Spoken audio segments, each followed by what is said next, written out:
Hari ibintu tutabona ariko byo bikatubona. Hari abantu tutazi ariko bo baratuzi kurusha uko twiyizi.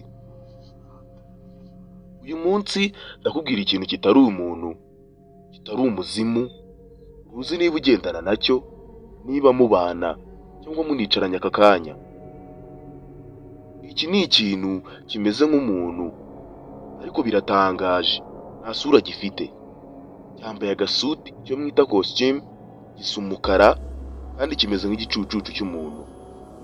Ni kirekire kandi aho kigaragara kiba kiri inyuma y'umuntu. Amazina yacyo ni Slenderman. Ikibazo ni ese ibi ni ibya nyabyo cyangwa ni ubwoba? Ndakwakiriye kuri IG Rwanda TV. Uru ni umuco. Ugiye kubana mu kiganiro Ishimwe Gile. Hari igihe uba uri wenyine nijoro, uri kugenda wenyine, ukajya wumva hari ikintu cyawukurikiye, ugatinya no guhindukira. Rimwe na rimwe ukajya wumva n'imirindi yacyo kigendagenda, ukumva kirenda kugufata. Hari igihe unahindukira ukabona neza neza nk'ikigabo gihagaze bya nyabyo kiri kukureba. Baza umunsi nyine wahindukiye kikakuvugisha. Muri iyi si ntitujya twizera ibijyanye n'imyuka mibi, ariko se igihe byatwiyeretse tuzabyirengagiza? Ibi byatangiye mu mwaka wa 2009. Urubuga rwa Something Awful byatangiye ari Reddit.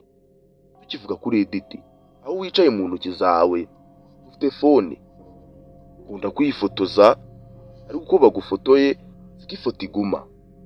Iyo udakunze imiterere yayo wiyongeraho ibyawe.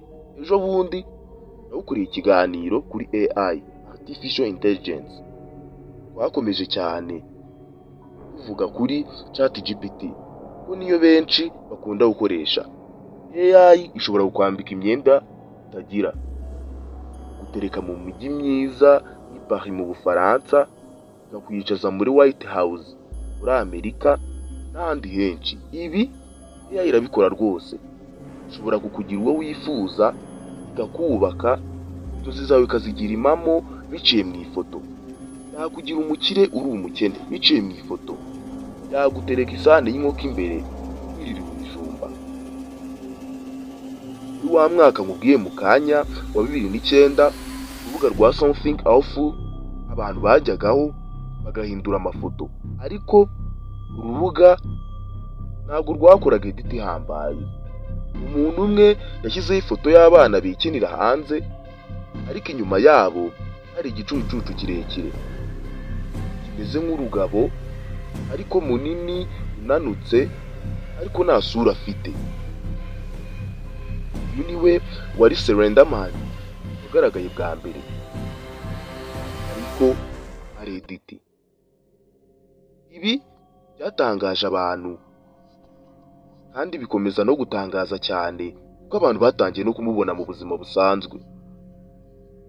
Inkuru zatangiye gukwirakwira, abana bakavuga ko hari icyo babona mu ijoro kibareba, abantu bakavuga ko basigaye babona hari icyabakurikiye, bakavuga ko kitavuga kandi kitiruka, ariko ngo kikwegera buhoro buhoro, ndetse waba uri kwireba mu ndorerwamo kikagaragara inyuma yawe.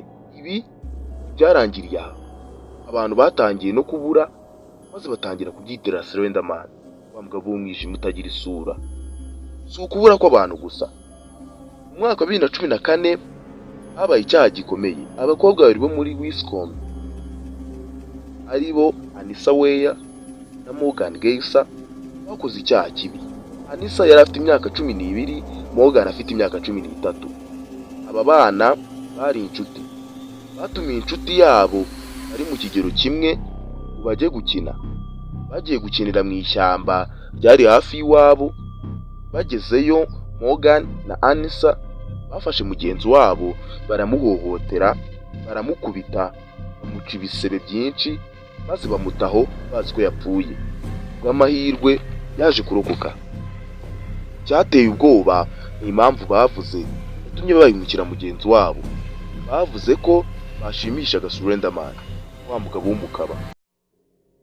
Bavuze ko yabateye ubwoba, undi batabikora arabagirira nabi cyangwa yica imiryango yabo. Nuko polisi yarabafashe.